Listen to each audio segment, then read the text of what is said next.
The Adventures of Sherlock Holmes by Sir Arthur Conan Doyle. Read by Derek Jacobi. The Beryl Coronet.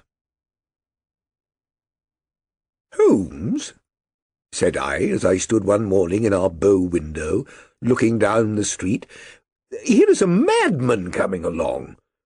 It seems rather sad that his relatives should allow him to come out alone."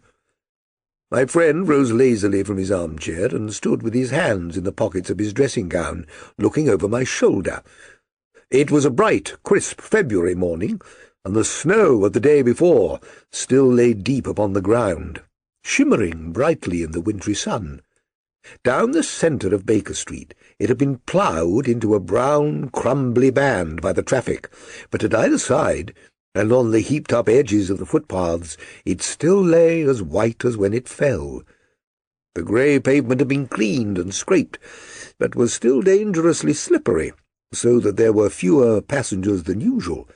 Indeed, from the direction of the Metropolitan Station no one was coming save the single gentleman, whose eccentric conduct had drawn my attention.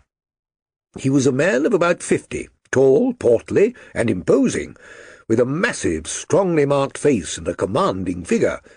He was dressed in a sombre yet rich style, in black frock-coat, shining hat, neat brown gaiters, and well-cut pearl-grey trousers. Yet his actions were in absurd contrast to the dignity of his dress and features, for he was running hard, with occasional little springs, such as a weary man gives who is a little accustomed to set any tax upon his legs. As he ran, he jerked his hands up and down, waggled his head, and writhed his face into the most extraordinary contortions. "What on earth can be the matter with him?" I asked. "He is looking up at the numbers of the houses." "I believe that he's coming here," said Holmes, rubbing his hands. "Here?" "Yes, I rather think he is coming to consult me professionally. I think that I recognise the symptoms. Ah! Did I not tell you?"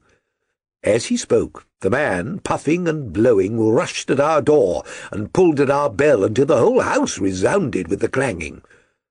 A few moments later, he was in our room, still puffing, still gesticulating, but with so fixed a look of grief and despair in his eyes that our smiles were turned in an instant to horror and pity. For a while he could not get his words out, but swayed his body and plucked at his hair like one who has been driven to the extreme limits of his reason. Then, suddenly springing to his feet, he beat his head against the wall with such force that we both rushed upon him and tore him away to the centre of the room. Sherlock Holmes pushed him down into the easy-chair, and sitting beside him patted his hand and chatted with him in the easy, soothing tones which he knew so well how to employ. "You have come to me to tell me your story, have you not?" said he. "You are fatigued with your haste. Pray wait until you have recovered yourself, and then I shall be most happy to look into any little problem which you may submit to me." The man sat for a minute or more, with a heaving chest fighting against his emotion. Then he passed his handkerchief over his brow, set his lips tight, and turned his face towards us. "No doubt you think me mad," said he. "I see that you have had some great trouble," responded Holmes. "Oh, God knows I have. A trouble which is enough to unseat my reason. So sudden and so terrible is it. Public disgrace I might have faced, although I am a man whose character has never yet borne a stain. Private affliction also is the lot of every man, but the two coming together, and in so frightful a form, have been enough to shake my very soul. Besides, it is not I alone. The very noblest in the land may suffer, unless some way be found out of this horrible affair." "Pray compose yourself, sir," said Holmes, "and let me have a clear account of who you are and what it is that has befallen you."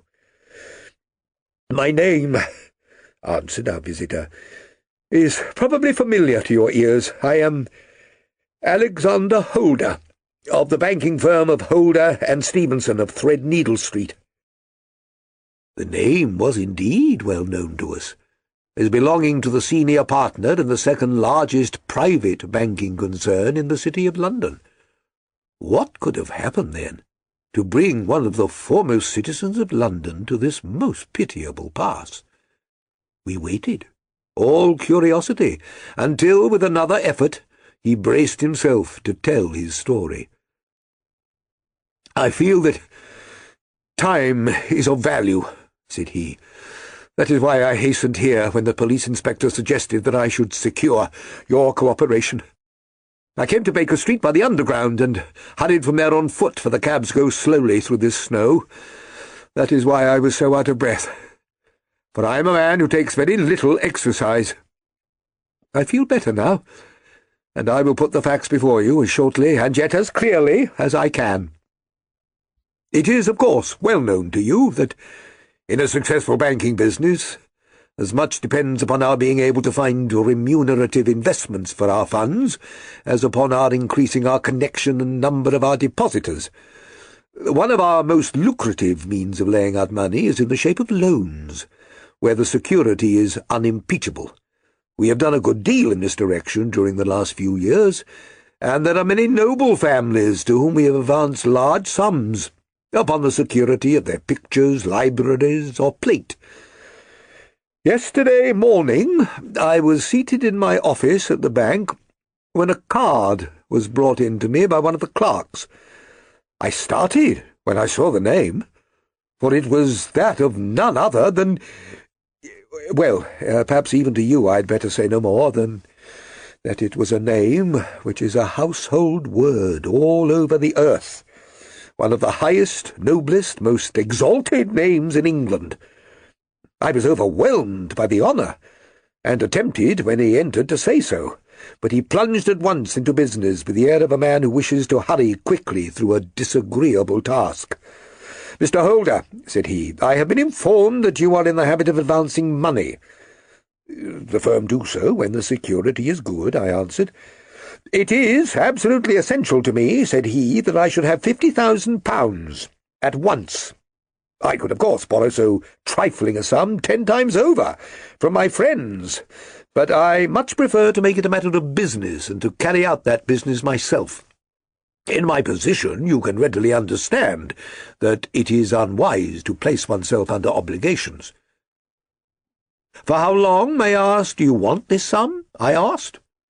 "Next Monday I have a large sum due to me, and I shall then most certainly repay what you advance, with whatever interest you think it right to charge. But it is very essential to me that the money should be paid at once." "I should be happy to advance it without further parley from my own private purse," said I, "were it not that the strain would be rather more than it could bear. If, on the other hand, I am to do it in the name of the firm, then in justice to my partner I must insist that even in your case every business-like precaution should be taken." "I should much prefer to have it so," said he, raising up a square black morocco case, which he had laid beside his chair. "You have doubtless heard of the Beryl Coronet?" "One of the most precious public possessions of the Empire," said I. "Precisely." He opened the case, and there, embedded in soft, flesh-coloured velvet, lay the magnificent piece of jewellery which he had named. "There are 39 enormous beryls," said he, "and the price of the gold chasing is incalculable. The lowest estimate would put the worth of the coronet at double the sum which I have asked. I am prepared to leave it with you, as my security." I took the precious case into my hands, and looked in some perplexity from it to my illustrious client. "You doubt its value?" he asked. "Not at all. I only doubt the propriety of my leaving it. You may set your mind at rest about that. I should not dream of doing so, were it not absolutely certain that I should be able in 4 days to reclaim it. It is a pure matter of form. Is the security sufficient?" "Ample. You understand, Mr. Holder, that I am giving you a strong proof of the confidence which I have in you, founded upon all that I have heard of you. I rely upon you not only to be discreet, and to refrain from all gossip upon the matter, but, above all, to preserve this coronet with every possible precaution, because I need not say that a great public scandal will be caused if any harm were to befall it. Any injury to it would be almost as serious as its complete loss, for there are no Beryls in the world to match these, and it will be impossible to replace them. I leave it with you, however, with every confidence that I shall call for it in person on Monday morning."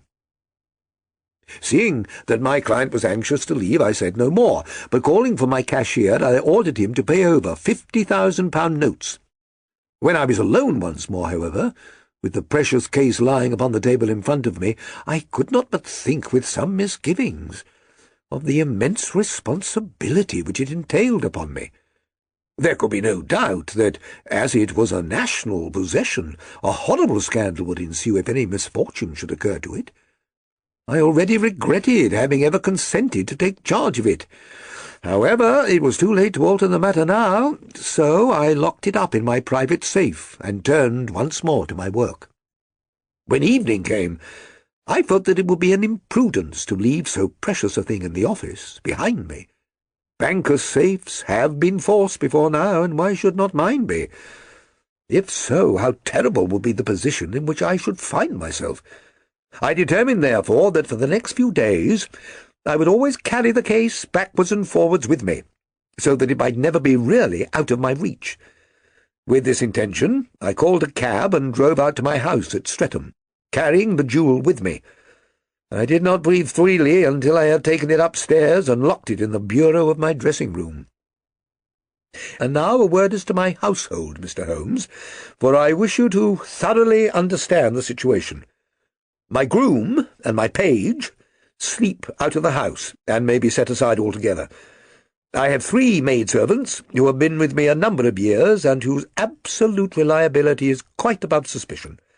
Another, Lucy Parr, the second waiting-maid, has only been in my service a few months. She came with an excellent character, however, and has always given me satisfaction.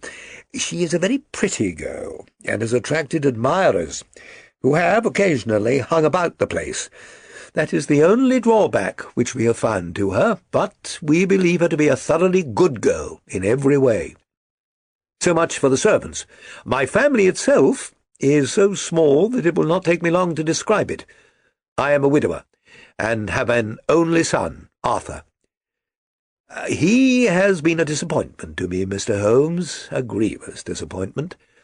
I have no doubt that I am myself to blame.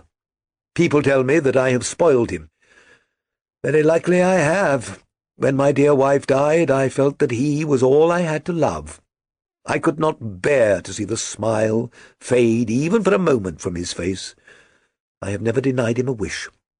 Perhaps it would have been better for both of us had I been sterner, but I meant it for the best.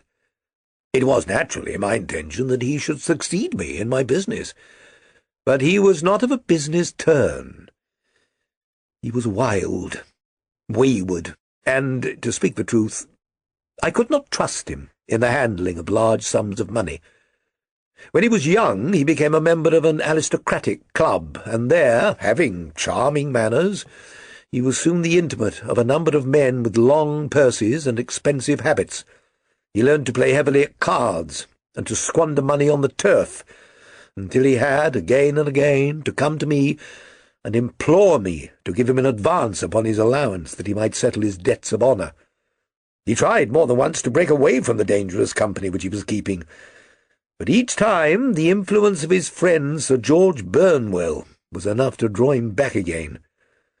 And, indeed, I could not wonder that such a man as Sir George Burnwell should gain an influence over him, for he has frequently brought him to my house, and I found myself that I could hardly resist the fascination of his manner. He is older than Arthur, a man of the world to his fingertips, one who has been everywhere, seen everything, a brilliant talker, and a man of great personal beauty. Yet when I think of him in cold blood, far away from the glamour of his presence, I am convinced from his cynical speech and the look which I have caught in his eyes that he is one who should be deeply distrusted. So I think, and so too thinks my little Mary. who has a woman's quick insight into character. And now there is only she to be described. She is my niece. But when my brother died 5 years ago and left her alone in the world, I adopted her, and have looked upon her ever since as my daughter. She is a sunbeam in my house, sweet, loving, beautiful, a wonderful manager and housekeeper, yet as tender and quiet and gentle as a woman could be. She is my right hand. I do not know what I could do without her. In only one matter has she ever gone against my wishes. Twice my boy has asked her to marry him, for he loves her devotedly, but each time she has refused him. I think that if anyone could have drawn him into the right path, it would have been she, and that his marriage might have changed his whole life. But now, alas, it is too late. Forever too late. Now, Mr. Holmes, you know the people who live under my roof, and I shall continue with my miserable story. When we were taking coffee in the drawing-room that night after dinner, I told Arthur and Mary my experience, and of the precious treasure which we had under our roof, suppressing only the name of my client. Lucy Parr, who had brought in the coffee, had, I am sure, left the room, but I cannot swear that the door was closed. Mary and Arthur were much interested, and wished to see the famous coronet, but I thought it better not to disturb it. "Where have you put it?" asked Arthur. "In my own bureau." "Well, I hope to goodness that the house won't be burgled during the night," said he. "It is locked up," I answered. "Oh, any old key will fit that bureau. When I was a youngster I found it myself, with the key of the box-room cupboard." He often had a wild way of talking, so I thought little of what he said. He followed me to my room, however, that night with a very grave face. "Look here, Dad," said he, with his eyes cast down. "Can you let me have £200? "No, I cannot," I answered sharply. "I've been far too generous with you in money matters."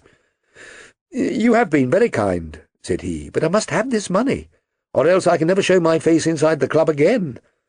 "And a very good thing, too," I cried. "Yes, but you would not have me leave it a dishonoured man," said he. "I could not bear the disgrace. I must raise the money in some way, and if you will not let me have it, then I must try other means." I was very angry, for this was the third demand during the month. "You shall not have a farthing from me," I cried, on which he bowed and left the room without another word. When he was gone, I unlocked my bureau, made sure that my treasure was safe, and locked it again.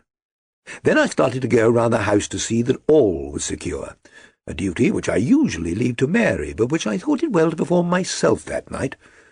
As I came down the stairs, I saw Mary herself at the side window of the hall, which she closed and fastened as I approached. "Tell me, Dad," said she, looking, I thought, a little disturbed, "did you give Lucy the maid leave to go out tonight?" "Certainly not." "She came in just now by the back door. I have no doubt that she had been only to the side gate to see someone, but I think that it is hardly safe, and should be stopped." "You must speak to her in the morning, or I will, if you prefer it. Are you sure that everything is fastened?" "Quite sure, Dad." "Then good night." I kissed her and went to my bedroom, where I was soon asleep.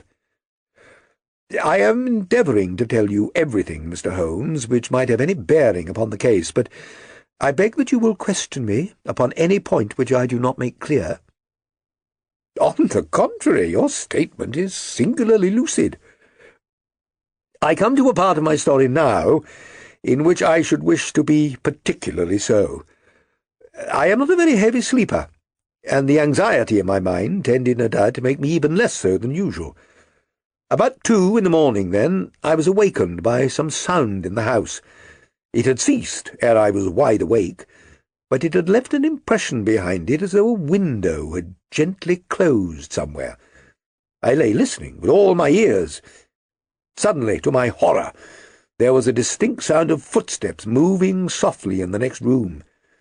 I slipped out of bed, all palpitating with fear, and peeped round the corner of my dressing-room door. "Arthur!" I screamed. "You villain, you thief! How dare you touch that coronet?" The gas was half up, as I had left it, and my unhappy boy, dressed only in his shirt and trousers, was standing beside the light, holding the coronet in his hands. He appeared to be wrenching at it, or bending it with all his strength. At my cry he dropped it from his grasp and turned as pale as death. I snatched it up and examined it. One of the gold corners, with 3 of the beryls in it, was missing. "You blackguard!" I shouted, beside myself with rage. "You have destroyed it! You have dishonoured me forever! Where are the jewels you have stolen?" "Stolen?" he cried. "Yes, you thief!" I roared, shaking him by the shoulder. "There are none missing. There cannot be any missing," said he. "There are 3 missing, and you know where they are. Must I call you a liar as well as a thief? Did I not see you trying to tear off another piece?" "You have called me names enough," said he. "I will not stand it any longer. I shall not say another word about this business since you have chosen to insult me. I will leave your house in the morning and make my own way in the world." "You shall leave it in the hands of the police," I cried, half mad with grief and rage. "I shall have this matter probed to the bottom." "You shall learn nothing from me," said he, with a passion such as I should not have thought was in his nature. "If you choose to call the police, let them find what they can." By this time the whole house was astir, but I had raised my voice in my anger. Mary was the first to rush into my room, and at the sight of the coronet, and of Arthur's face, she read the whole story, and with a scream fell down senseless on the ground. I sent the housemaid for the police, and put the investigation into their hands at once. When the inspector and a constable entered the house, Arthur, who had stood suddenly with his arms folded, asked me whether it was my intention to charge him with theft. I answered that it had ceased to be a private matter, but had become a public one, since the ruined coronet was national property. I was determined that the law should have its way in everything. "At least," said he, "you will not have me arrested at once. It will be to your advantage as well as mine if I might leave the house for 5 minutes. That you may get away, or perhaps that you may conceal what you have stolen," said I. And then, realizing the dreadful position in which I was placed, I implored him to remember that not only my honour, but that of one who was far greater than I, was at stake, and that he threatened to raise a scandal which would convulse the nation. He might avert it all, if he would but tell me what he had done with the 3 missing stones. "You may as well face the matter," said I. "You have been caught in the act, and no confession can make your guilt more heinous. If you make such reparation as is in your power by telling us where the beryls are, all shall be forgiven and forgotten." "Keep your forgiveness for those who ask for it," he answered, turning away from me with a sneer. I saw that he was too hardened for any words of mine to influence him. There was but one way for it. I called in the inspector and gave him into custody. A search was made at once, not only of his person, but of his room, and of every portion of the house where he could possibly have concealed the gems. But no trace of them could be found, nor would the wretched boy open his mouth, for all our persuasions and our threats. This morning he was removed to a cell, and I, after going through all the police formalities, have hurried round to you, to implore you to use your skill in unravelling the matter. The police have openly confessed that they can at present make nothing of it. You may go to any expense which you think necessary. I have already offered a reward of £1,000. My God, what shall I do?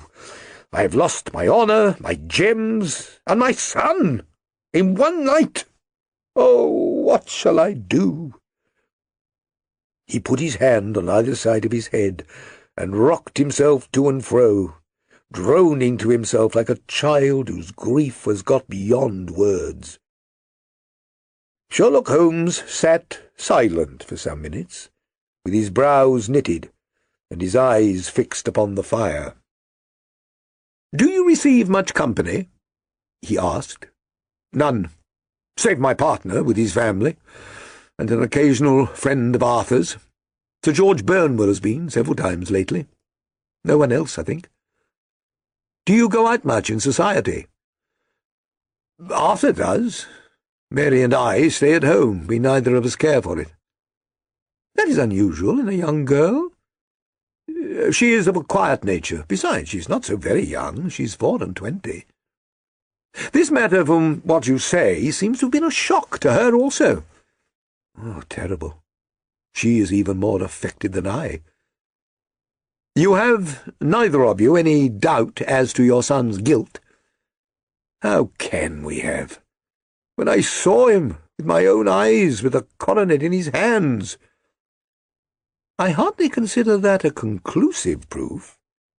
Was the remainder of the coronet at all injured? Yes, it was twisted. Do you not think, then, that he might have been trying to straighten it? God bless you. You are doing what you can for him, and for me, but it is too heavy a task. What was he doing there at all? If his purpose were innocent, why did he not say so? Precisely. And if he were guilty, why did he not invent a lie? His silence appears to me to cut both ways. There are several singular points about the case. What did the police think of the noise which awoke you from your sleep? They considered that it might be caused by Arthur's closing his bedroom door. A likely story, as if a man bent on felony would slam the door so as to awake a household.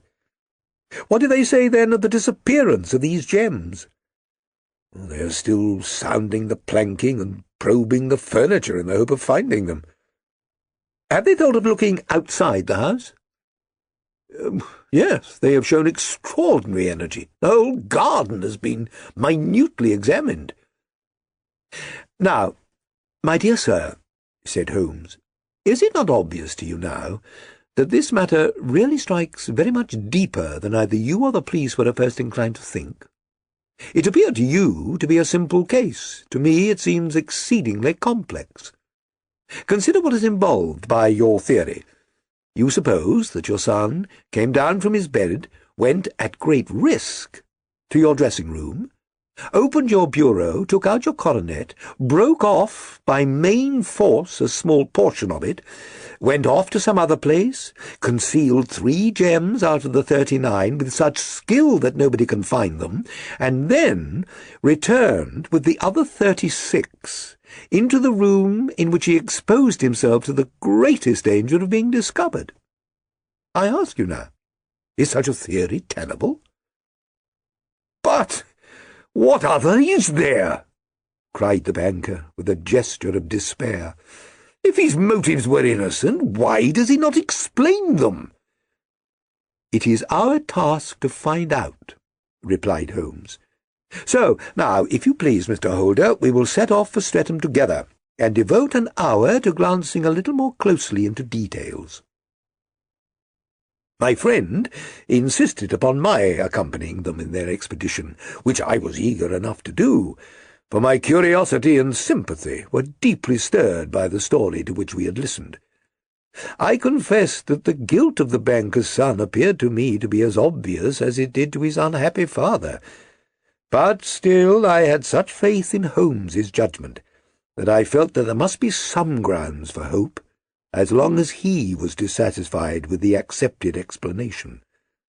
He hardly spoke a word the whole way out to the southern suburb, but sat with his chin upon his breast, with his hat drawn over his eyes, sunk in the deepest thought.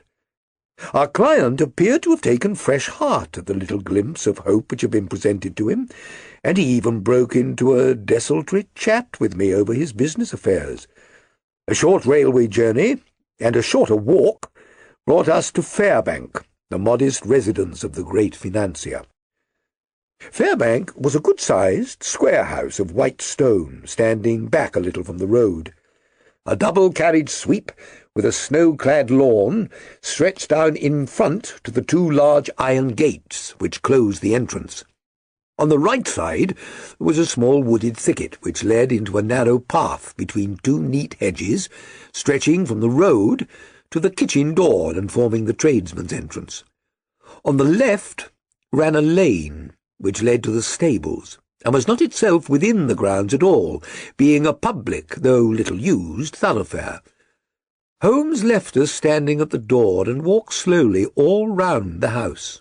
Across the front, down the tradesman's path, and so round by the garden behind into the stable lane.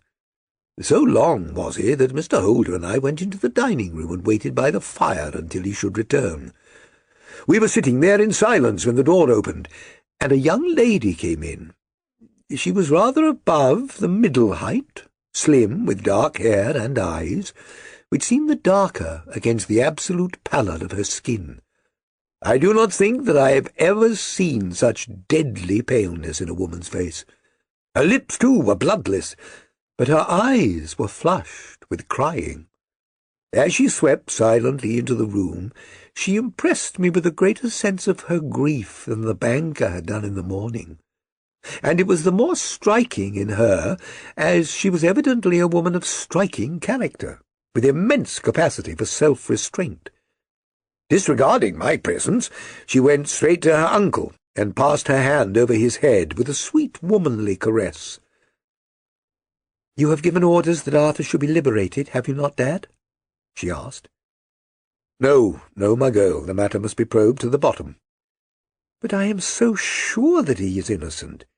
You know what women's instincts are. I know that he has done no harm, and that you will be sorry for having acted so harshly." "Why is he silent, then, if he is innocent?" "Who knows? Perhaps because he was so angry that you should suspect him." "How could I help suspecting him, when I actually saw him with the coronet in his hand?" "Oh, but he had only picked it up to look at it.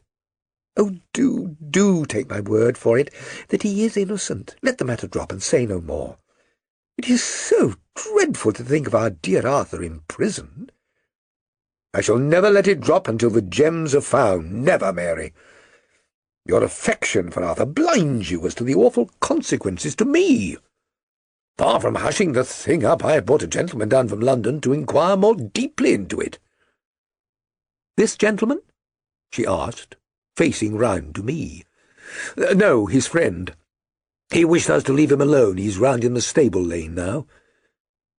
"The stable lane?" She raised her dark eyebrows. "What could he hope to find there?" "Ah, this, I suppose, is he. I trust, sir, that you will succeed in proving what I feel sure is the truth, that my cousin Arthur is innocent of this crime." "I fully share your opinion, and I trust with you that we may prove it," returned Holmes, going back to the mat to knock the snow from his shoes. "I believe I have the honour of addressing Miss Mary Holder. Might I ask you a question or two?" "Pray do, sir, if it may help to clear this horrible affair up." "You heard nothing yourself last night?" "Nothing until my uncle here began to speak loudly. I heard that, and I came down." "You shut up the windows and doors the night before. Did you fasten all the windows?" "Yes." "Were they all fastened this morning?" "Yes." "You have a maid who has a sweetheart. I think that you remarked to your uncle last night that she had been out to see him?"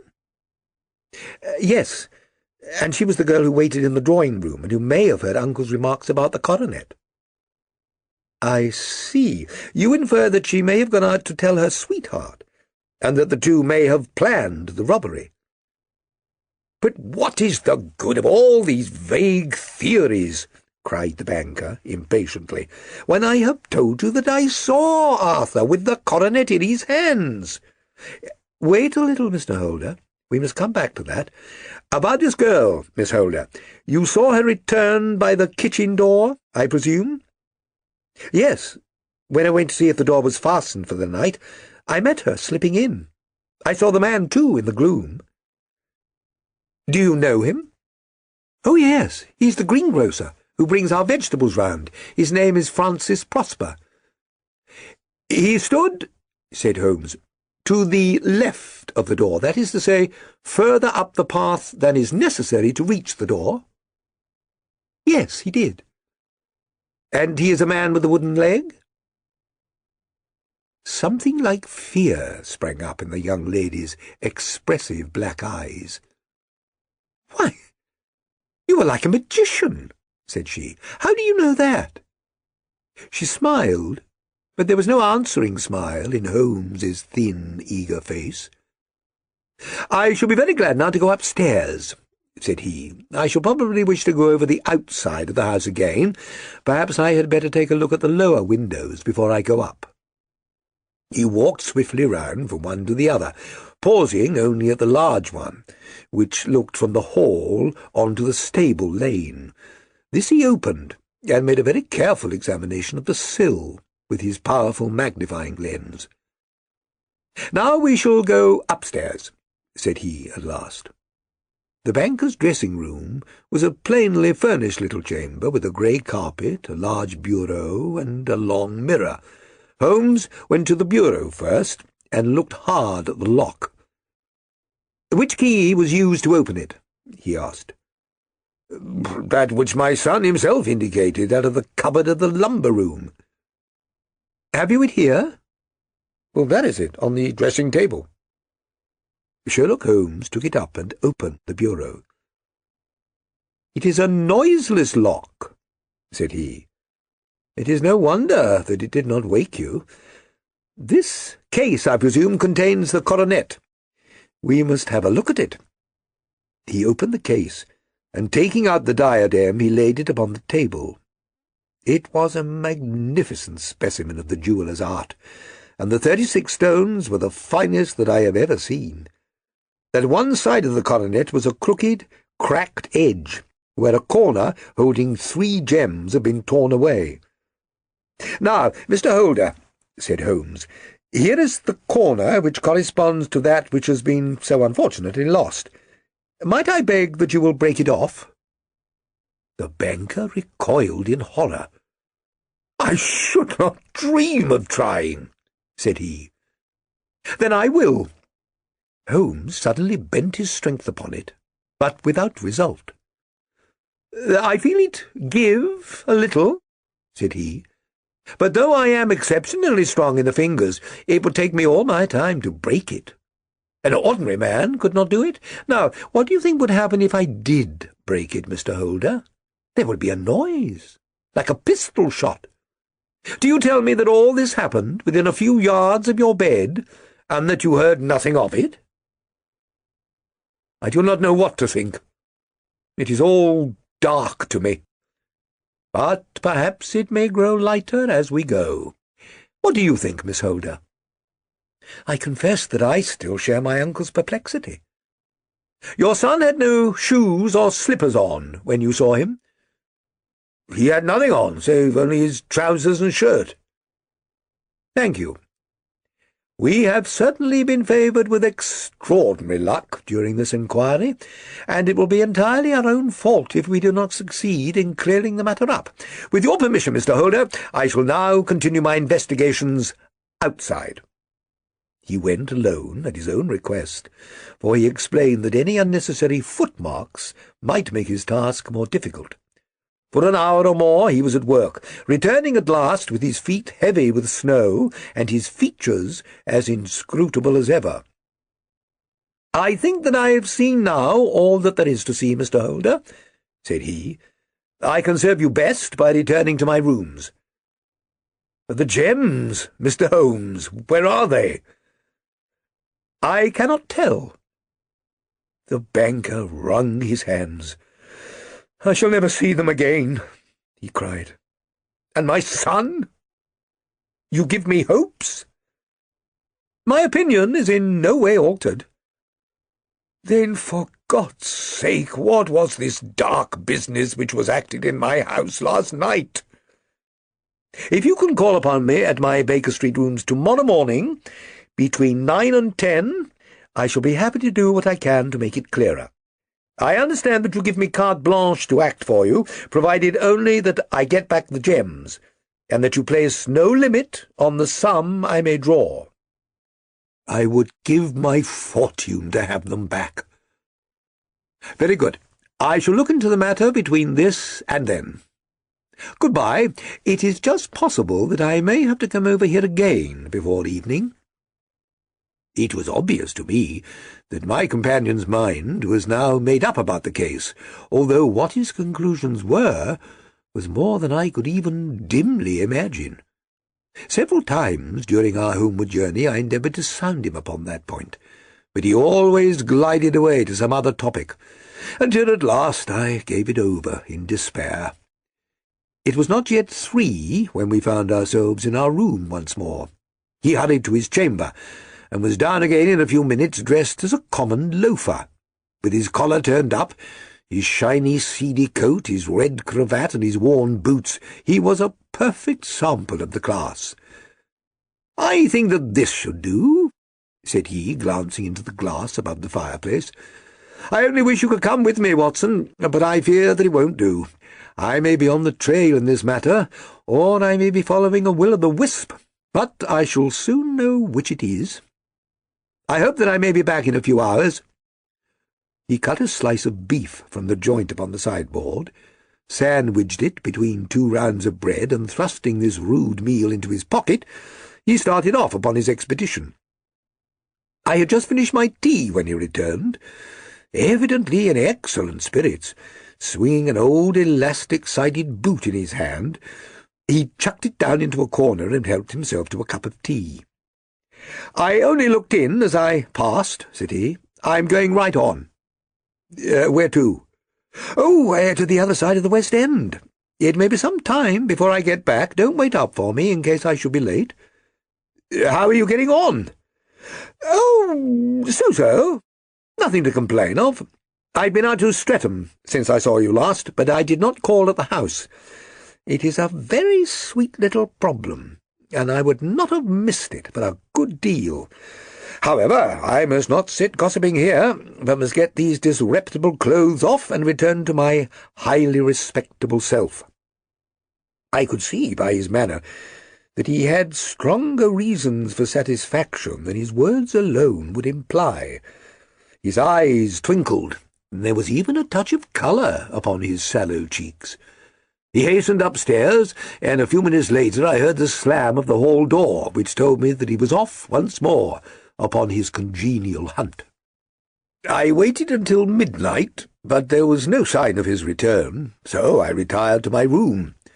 It was no uncommon thing for him to be away for days and nights on end when he was hot upon a scent, so that his lateness caused me no surprise. I do not know at what hour he came in, but when I came down to breakfast in the morning, there he was, with a cup of coffee in one hand and the paper in the other, as fresh and trim as possible.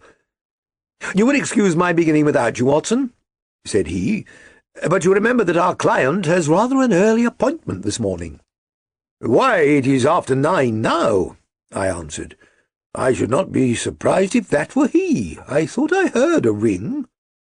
It was indeed our friend the financier. I was shocked by the change that had come over him, for his face, which was naturally of a broad and massive mould, was now pinched and fallen in, while his hair seemed to be at least a shade whiter. He entered with a weariness and lethargy which was even more painful than his violence of the morning before, and he dropped heavily into the armchair which I pushed forward for him. "I do not know what I have done to be so severely tried," said he. "Only 2 days ago I was a happy and prosperous man, without a care in the world. Now I am left to a lonely and dishonoured age. One sorrow comes close upon the heels of another. My niece Mary has deserted me." "Deserted you?" "Yes. Her bed this morning has not been slept in. Her room was empty, and a note lay for me upon the hall table. I had said to her last night, in sorrow and not in anger, that if she had married my boy, all might have been well with him. Perhaps it was thoughtless of me to say so. It is to that remark that she refers in this note. My dearest uncle, I feel that I have brought this trouble upon you, and that if I had acted differently, this terrible misfortune might never have occurred. I cannot, with this thought in my mind, ever again be happy under your roof, and I feel that I must leave you forever. Do not worry about my future, for that is provided for. And above all, do not search for me, for it will be fruitless labour, and an ill service to me. In life or in death I am your ever-loving Mary." What could she mean by that note, Mr. Holmes? You think it points to suicide? No, nothing of the kind. It is perhaps the best possible solution. I trust, Mr. Holder, that you are nearing the end of your troubles. Oh, you say so. You have heard something, Mr. Holmes. You have learned something. Where are the gems? You would not think £1,000 apiece an excessive sum for them?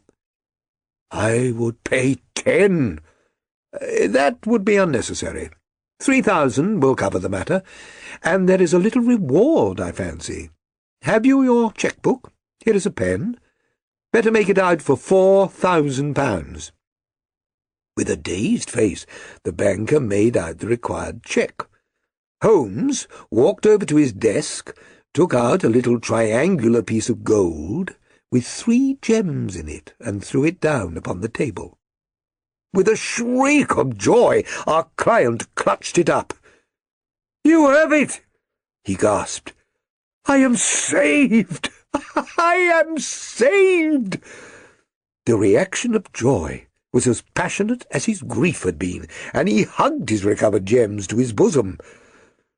"There is one other thing you owe, Mr. Holder," said Sherlock Holmes, rather sternly. "Oh?" He caught up a pen. "Name the sum, and I will pay it." "No, the debt is not to me. You owe a very humble apology to that noble lad, your son, who has carried himself in this matter as I shall be proud to see my own son do, should I ever chance to have one."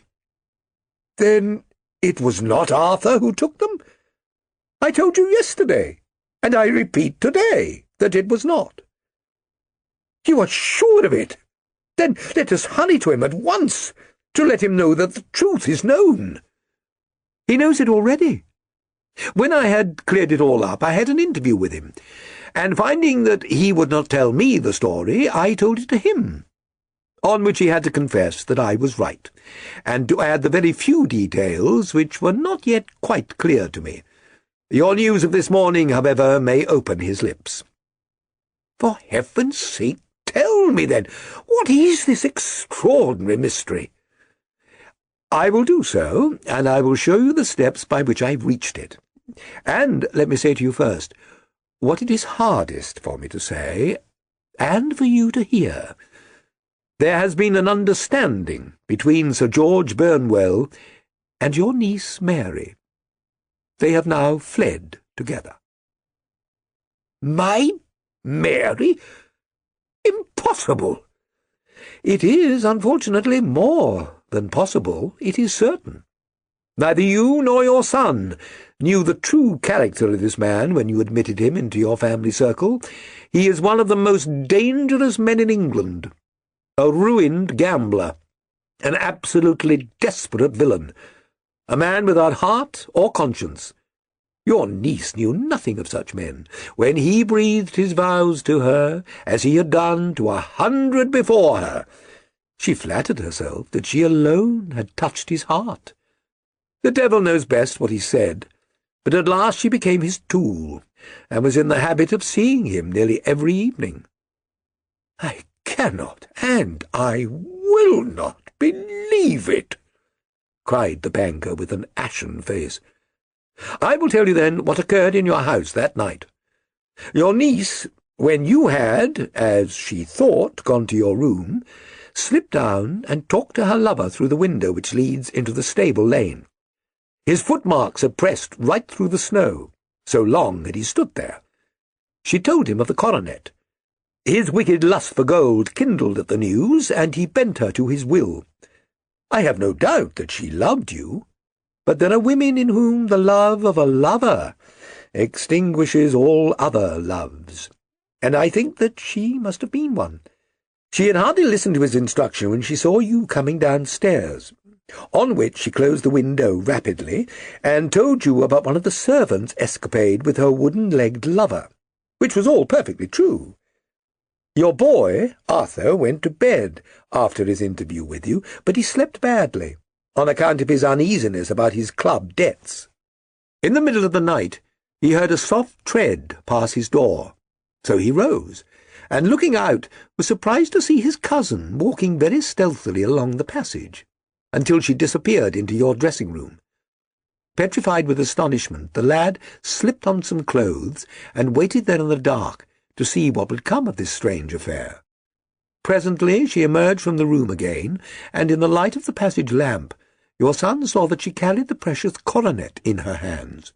She passed down the stairs, and he, thrilling with horror, ran along and slipped behind the curtain near your door, whence he could see what passed in the hall beneath.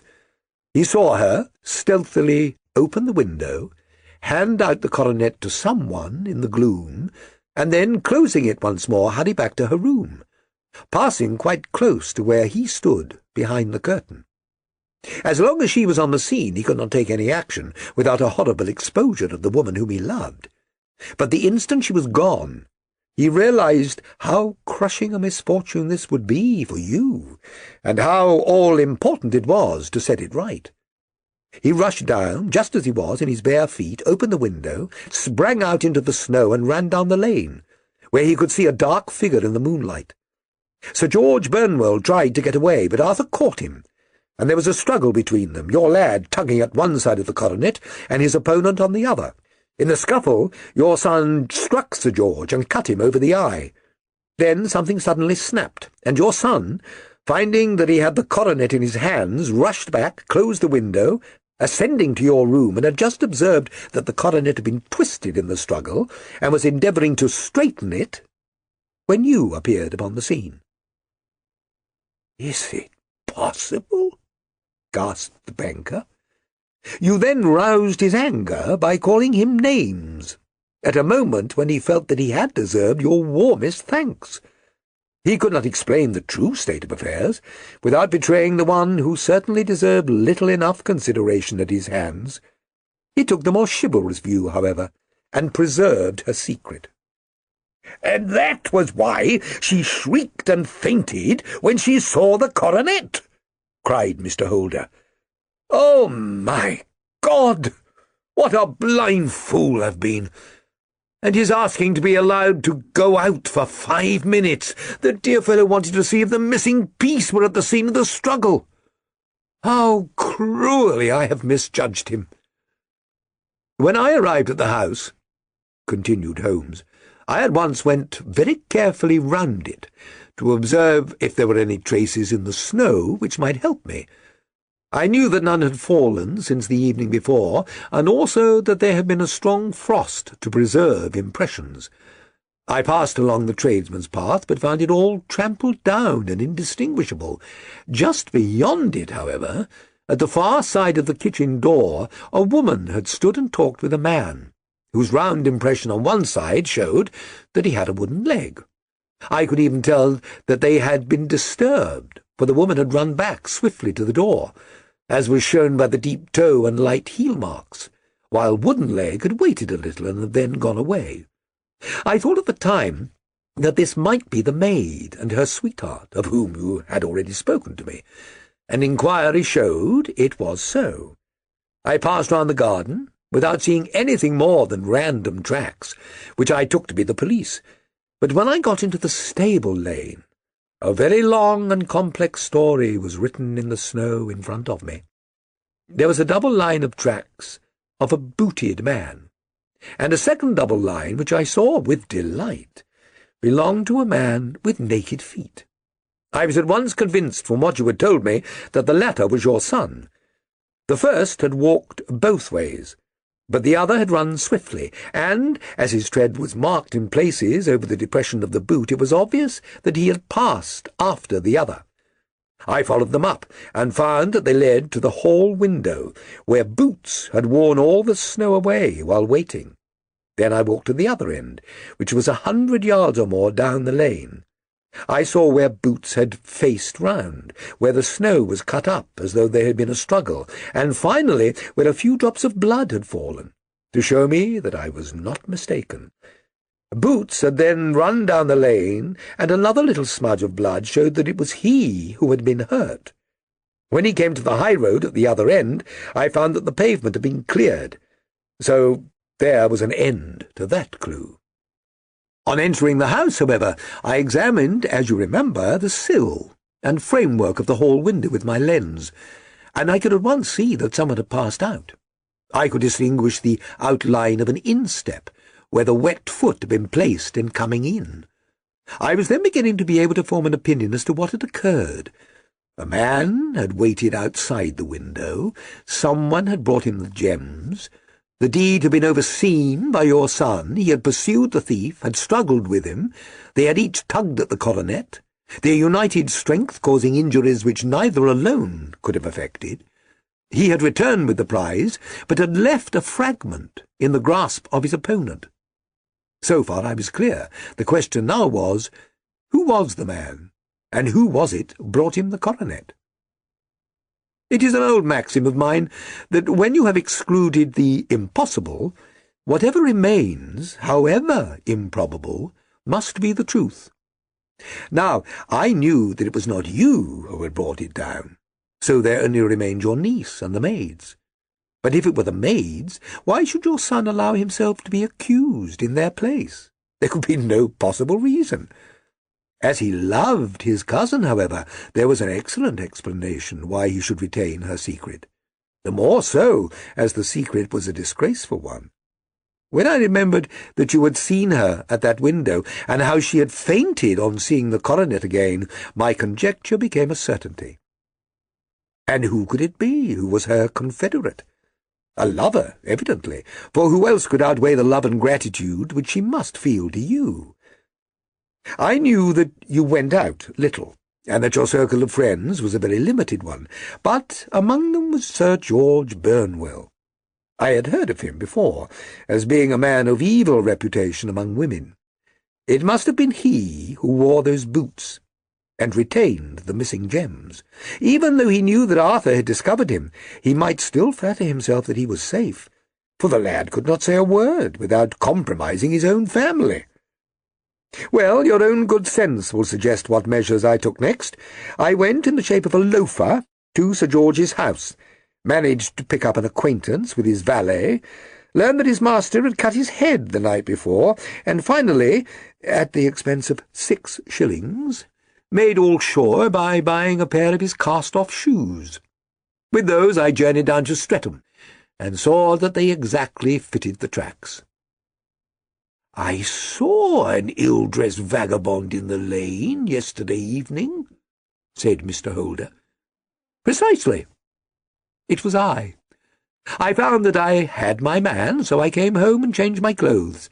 It was a delicate part which I had to play then, for I saw that a prosecution must be avoided to avert scandal, and I knew that so astute a villain would see that our hands were tied in the matter.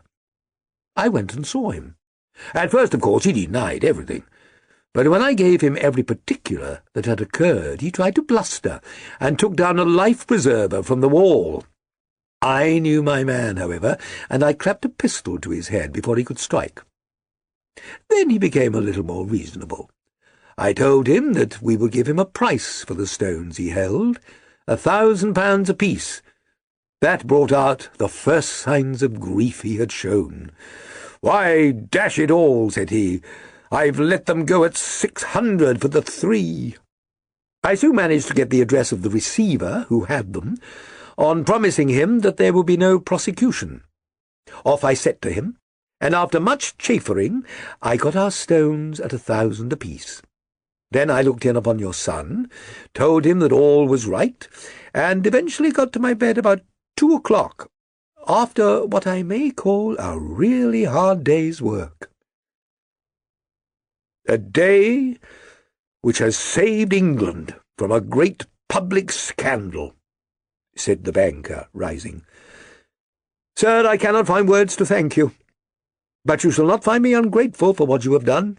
Your skill has indeed exceeded all that I have ever heard of it. And now I must fly to my dear boy, to apologize to him for the wrong which I have done him. As to what you tell me of poor Mary, it goes to my heart. Not even your skill can inform me where she is now." "I think we may safely say," returned Holmes, "that she is wherever Sir George Burnwell is. It is equally certain, too, that whatever her sins are, they will soon receive a more than sufficient punishment."